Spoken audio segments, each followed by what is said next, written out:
the things you think and do. This is a subject that the Apostle Paul addresses several times with the church in Philippi, and he does so in a variety of ways. And the one I want us to look at today is found in Philippians chapter 4, verses 8 and 9, where Paul exhorts them regarding what they think and what they do in terms of the ethical and moral attributes that would have been well known, commonly used in the society at large. He begins his exhortation like he did the last one, saying, brethren, finally, brethren. So he's appealing to them as brothers in Christ, sisters in Christ. So it's not kind of an apostolic edict, and he's not professional, coming down or whatever. It's relational, and he's appealing to that as he addresses these ethical and moral attributes that it seems like they may have been disregarding to some extent. So he says here, whatever things are.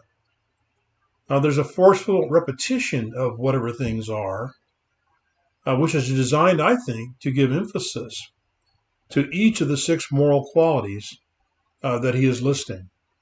These qualities are essential in all of life's relationships from the perspective of ethics and morality. So he says, whatever things are true, whatever things are noble, whatever things are just, whatever things are pure, whatever things are lovely, and whatever things are of good report. Meditate on these things. So these 6 qualities, I don't think the list is necessarily exhaustive, but these are the 6 that he lists. And they may have come to mind in terms of what he thought was lacking in them, or just this is a list he gives, and this is the one we have. So let's look at it. He said, whatever things are true. Truth is foundational to a moral life. We just can't live with one another apart from truth. We need to have truth in our dealings, in our speech, and our actions. They need to be true. Noble, the word points to a seriousness of purpose and to self-respect. In conduct, again, another moral quality. Whatever things are just, it is righteous, and coupled with true, it's foundational to a moral life. In fact, one scholar observes, I want to read it, if truth and righteousness are lacking, there is nothing to hold moral qualities together. Whatever things are pure, Paul says. Think about these things, not contaminated, not mixed with impurities. Whatever things are lovely, literally lovable, attractive. Whatever things draw other people in.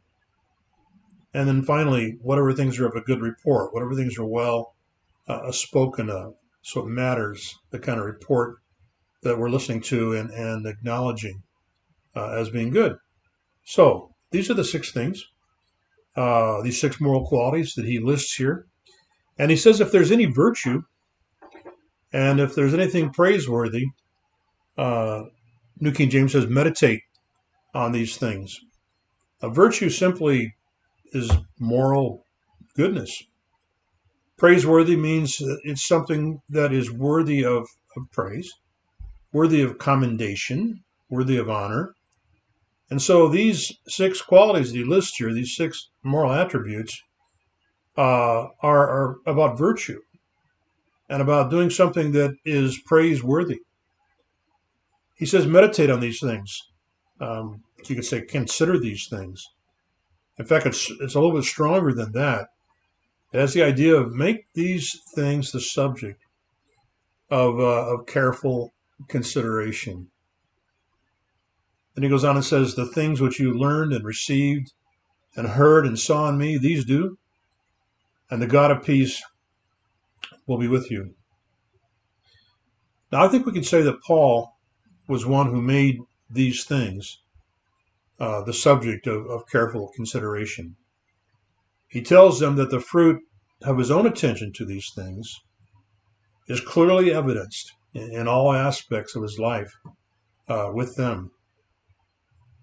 So he says, just do the things you learned, received, and heard and saw in me, and then God himself will restore peace among you, which has been negatively affected by your disregard of these ethical qualities that I've listed here, these things that are praiseworthy and these things that have virtue. I'd say for us, let's follow Paul's exhortation and his example.